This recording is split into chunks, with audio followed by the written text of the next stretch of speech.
Bishop Michael Brehl, so pleased to be sitting down with you finally and introducing you really to the whole diocese in a certain way, I suppose. We already did that Yes. at your day of ordination, but Right. But this is a much more extensive introduction, I think. I hope so. Yeah. I think everyone's hoping that. Yeah. So why don't we dive right in with a very simple question? I think it's been on the minds of a lot of people in the diocese. Who is Bishop Brehl? That's a very interesting and maybe difficult question to respond to. I would say the first thing I would want to say is I'm a very happy priest. I've never really felt God had called me to anything else but to be a priest. And I love the life I have. I love to be in ministry.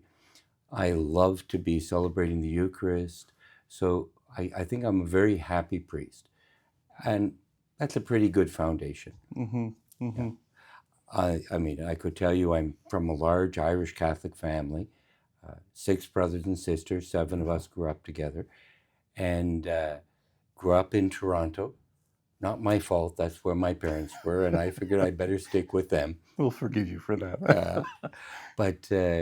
So went to Catholic high school, St. Mike's University, seminary, been all over the world, joined the Redemptorists, and found in the Redemptorists really a home, and have lived and worked with the Redemptorist congregation of preachers, really, brothers and priests, and for the last 50 years. And so that shaped me as to who I am, my perspective. Yeah. Absolutely. So you've been with him 50 years, did we hear? 50 years in September. Wow, God bless I you. entered what they call postulancy, the 2 years before, well, 1 year in those days before novitiate, and started novitiate in 1975. So this then is not just a monumental change to become a bishop. I mean, your last 2 months have been changed. Your life has been altered. Can you speak about that? What has that been like?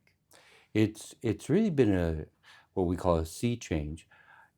On one hand, when the nuncio first called me and asked me to come to Pembroke, and I thought about it, I was focusing on what I was leaving community, leaving the religious life that I had known and loved for all those years. And that made me feel a certain kind of sadness. Yeah. When I came to Pembroke that first time, the week after, to meet with the priests and to meet with the staff here at the Chancery, I began to realize where I was going. Okay. The one constant in the whole thing was that I believed that God had called me, and that if God had called me, that God would accompany me, that all would be well. And so it's been a dramatic change, but it's not been an unhappy change. That's a good way to put it. I've kind of grown into feeling at home. I like even living in a little house, and I leave work and go back home and put my feet up or cook a meal, and I feel at home, at peace. That's Yeah. That's very good. Now, this kind of leads me to another thing that was on all of our minds at your Episcopal ordination. You mentioned briefly that you had heard about this diocese over the years, and you kind of left it in the air. It was mysterious. And I, for one, want to know, I wonder what he's heard about us.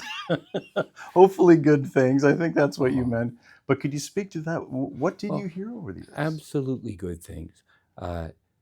First off, when I was in seminary, Father Pat Dobeck was just finishing, so I knew Father Pat at the time, just Patrick, and we got along very well. I had met Father Koulis, who came down to talk with the seminarians from Pembroke Diocese in Toronto regularly. So I knew that little bit about it. But more what I heard even over the years as I continued to minister as a priest was that Pembroke and that this whole area, the Ottawa Valley, the Pontiac, and going up north, was a real cradle of strong faith. There were families that had produced many, many vocations, priests, sisters. We had Redemptorists who came from the Ottawa Valley. Oh, wow. Okay. And so one man that I knew very well was from Villeneuve, from Barry's Bay. And so I'd always heard very positive things about the faith tradition of the Ottawa Valley. I had never been to Pembroke before. Okay. So it was only what others had told me about Pembroke. Mm-hmm. I'd been to Bancroft. I was in Bancroft many years ago when Father Maloney was the pastor. I was assisting one of our more experienced missionaries to preach a mission there.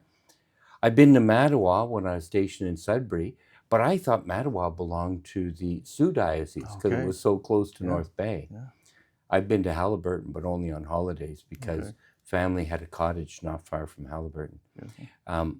But really what I heard about Pembroke was about the faith life of the people who live here. Mm-hmm. And when I was first named here, one of my good friends, Redemptorist, who has preached a lot of missions in this diocese, Father O'Reilly, said to me, "Oh, you're going to like them, Mike. Yeah. They're your kind of people. You're really going to like the diocese. I like that. They're your kind of people. They're your kind of people." And I hope we prove them right. I think that's what I'm experiencing so far. And the other side was that I knew a lot of people from the valley in Sudbury. Okay. Because many people had gone to Sudbury to work in the mines Yeah. from this area, from the Pontiac, from the valley. Mhm. So and they were always very proud to say they were from the Ottawa Valley. Yeah. You know, so yeah, that's kind good. of what I knew about it and what That's good. That's I wanted to know. Yeah. And I'm sure there's others who wanted to know as well. Bishop Michael, everyone knows that you're not new to authority. You've been in positions of authority before. You've had to make hard decisions before. But being a bishop is like nothing else. It really is like nothing else in the world. For your family, for your friends over the years, when they heard this, how did they react? Well, most of my family were very, very excited, very positive, immediately said they were going to come. I'm from a big extended family. I mean, you look, even I had a lot of cousins here who came from the States, and they're spread right across the States. My father grew up in a little town called Washington, Pennsylvania, near Pittsburgh, and all his brothers and sisters stayed in the States. He came to Canada to marry my mother. He met her and fell in love and decided he was only going to look at working in Toronto so that he could meet her and marry her and raise his family there. So I was kind of overwhelmed that so many of them wanted to come. Some of my cousins said to me, "I've just retired and you're starting something completely new." That's true. And they were a little bit hesitant about what's it going to be like for you to be going up to Pembroke and starting this new job. Being a bishop is like no other. Yeah. I mean, I was Superior General for 13 years. I was provincial before that. But all of those are terms that finish, and you go back just to being one of the conferers, one of the men who's working in a parish or preaching, but you go back and you have other superiors. Being a bishop and being ordained a bishop is actually entering into that Episcopal college, the successors of the apostles. That kind of blows me away with what that means. And even if I retire, I'm still a bishop. So coming here, accepting that call, is really a radical change of my life. I know that. There will be hard decisions to be faced, I'm sure, because there are in every walk of life. You're a father, you know that. You can't avoid the fact that there are going to be moments when you got to bite the bullet and say, no, we have to do something differently here, or we have to make a shift. So that will come. I don't know exactly what that'll mean, but that'll come. But the strong sense I have is that it's not something that I'll do on my own. Right. That was very clear from the first day when I met the priests here. There's a good fraternity of priests in this diocese. They like each other and they care about each other. They're not all alike. And I'm sure the people know that better than I. But they complement one another. And I think they've got each other's back. You know, that was the feeling I got. There's a good council of priests. There's a really good staff here at the Chancery. And most important of all is that God is present in everything we're doing and everything that we're going to do in the future. My spiritual director, who'd been my director for many years, said, you go forward and don't be afraid, because you know by now that wherever God has called you, He's always taking care of you, right? Yeah. Yes, that's true. And so, yeah, I'm not afraid. Even when, as you say, you're going to have to take some hard decisions. That's true. Yeah. But I won't do it on my own. And there is a fearlessness about you. One of the first things I heard is that our soon-to-be bishop is visiting the diocese. He's meeting with his, at the time, fellow priests, meeting with staff. You even showed up for a walking pilgrimage at one point. And I'm told that you could have taken longer before stepping into the appointment, but you didn't. You came sooner. And you had quite a few of us wondering, what's going through his mind? What is it? Why isn't he resting before everything changes? What were you thinking? Well, there are two things. One was, first of all, about choosing the date, August 15th. That's the Feast of the Assumption of Mary. It's a very important feast for us as Redemptorists. It's a very important feast for me personally. And I couldn't think of a better date to ask to have the ordination. But behind that, coming up to meet the priests, coming up for the pilgrimage to St. Anne's, and walking with them on the last day. I only got to walk with them on the last day. Those were things that I really enjoyed doing. And it was kind of like, it was the most natural thing in the world to me. I became convinced in my prayer and responding. I was on retreat when the nuncio called and asked if I would accept it. And he said, pray about it. I became convinced that God was calling me to this office. God wants me here. And once that really took hold in my heart, then there's no way that I could wait. I mean, it's kind of like, well, go for it and do it. Yes, it could have taken longer to get here, but that would have been in the middle of September. Quite practically, I looked at it and I said, middle of September is when everything is beginning to get going, and it'd be better to be there, be in place, do whatever I can to prepare. Then they told me that I had to go to baby bishop school in Rome, and so I was off to that in the second week of September, and then we had the Bishop's Plenary for Canada last week, and so it's been a couple of weeks I haven't been home here, but I'm glad I was able to establish myself in the diocese before heading off on all those things. So that was part of it. And we're all glad you had that time as well. Just being able to meet you and see you in different places, I know brought a lot of joy to people. You were the talk of the town for quite a few weeks, easily.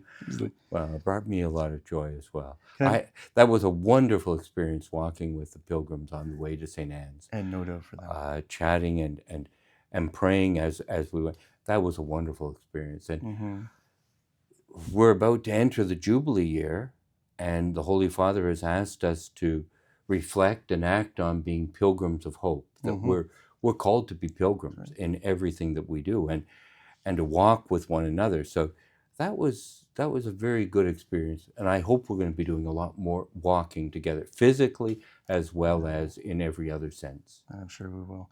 You mentioned the community that you come from and the traditions they're in. Just like our previous bishop, now Archbishop Guy, how, personally for you, I mean, he's also a Redemptorist, I should complete that sentence. How has that prepared you for the office of bishop? There are special charisms, I know, that come with that beautiful community.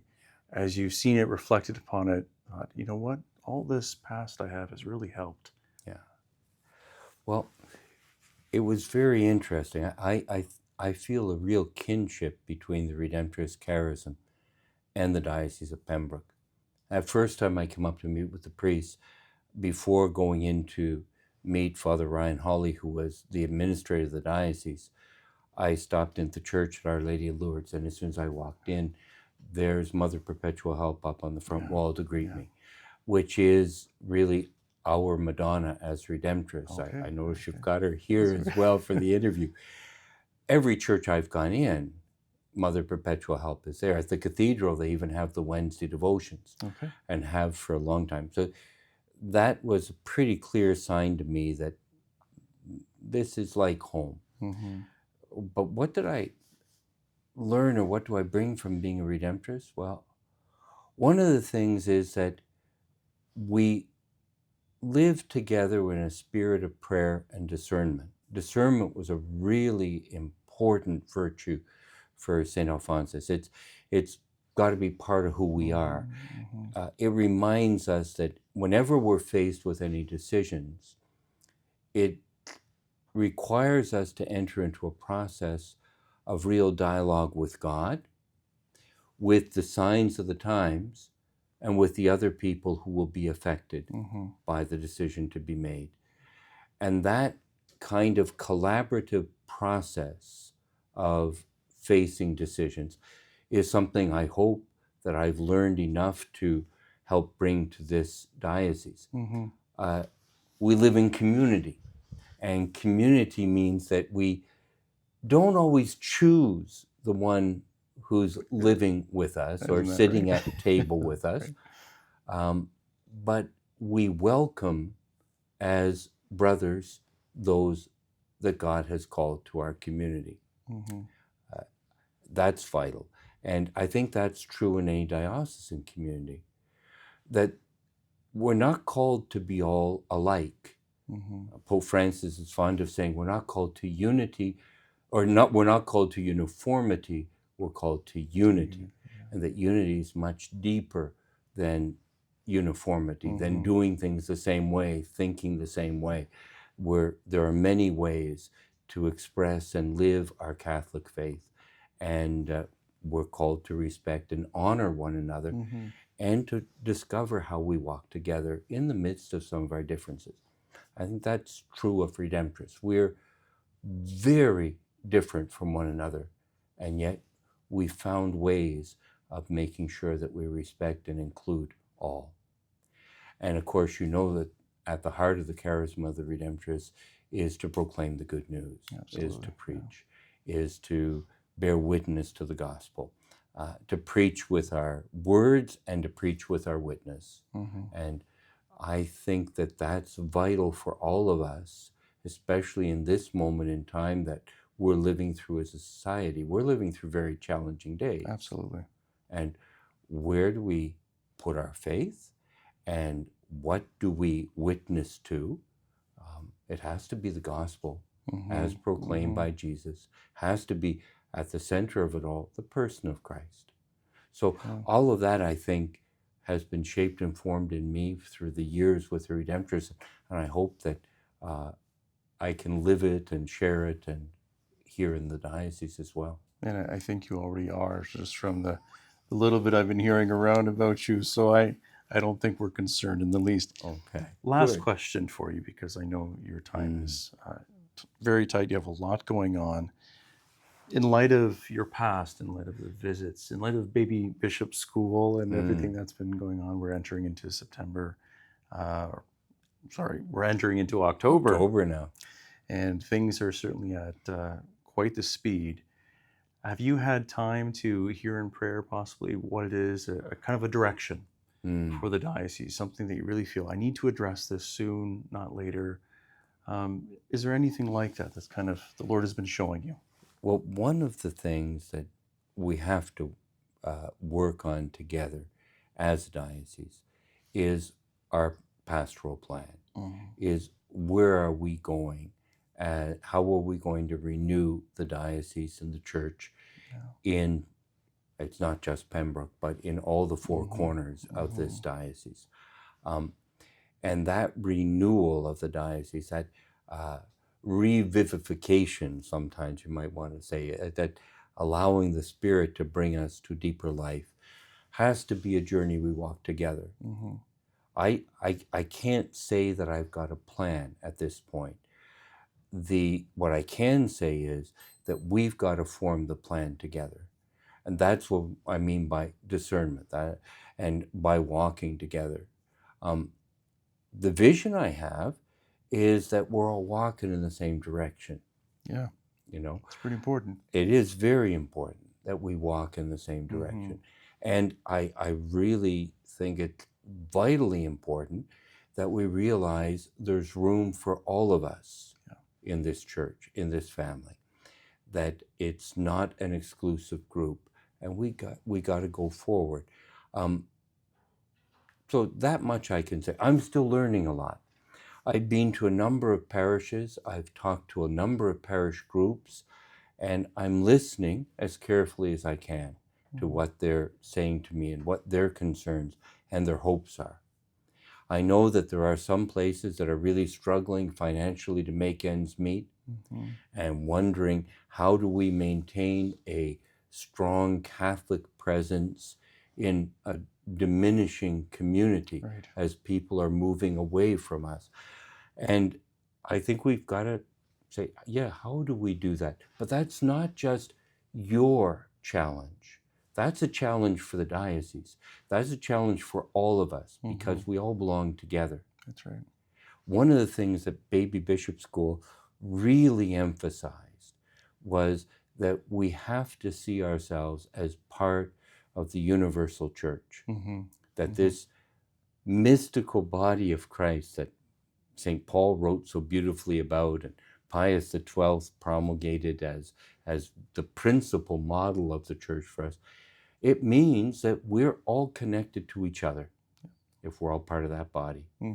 And that connected to each other, then if you're in trouble, I'm in trouble. That's right. If you're hurting, I'm hurting. And on the other hand, if you're celebrating and rejoicing, that increases my joy. That's right. And that there's no envy, there's no jealousy, or it's that we rejoice in one another and in what is going well. And we suffer with one another with some of the growing pains and the struggles. So how do we put all that together in a way that makes it sure that nobody's left out or forgotten? That we realize the diocese extends to Miskamang, to Mattawa, to Bancroft, and to every place in between. And it's not just for Renfrew County, just because it's got the cathedral here and the staff and everything else. And it's not just the Pontiac where our historic beginnings were, but that it's all of us together. Right? So that'd be my hope, to continue to build that spirit, and then look at, okay, now how do we address these questions? Exactly. In a spirit of real communion in that mystical body. Beautiful. I mean, that's all a lot of words, but it's going to be the living out of it that's going to be the the challenge for all of us. The challenge for all of us. That's and right. It is a challenge for all of us together. That's right. Yeah. That's right.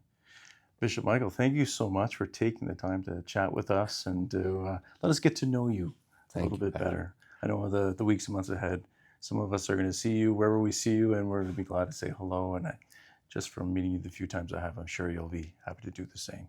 I will. So, thank you very much, Patrick. You. Really appreciate it. Well, thank you. Thank you.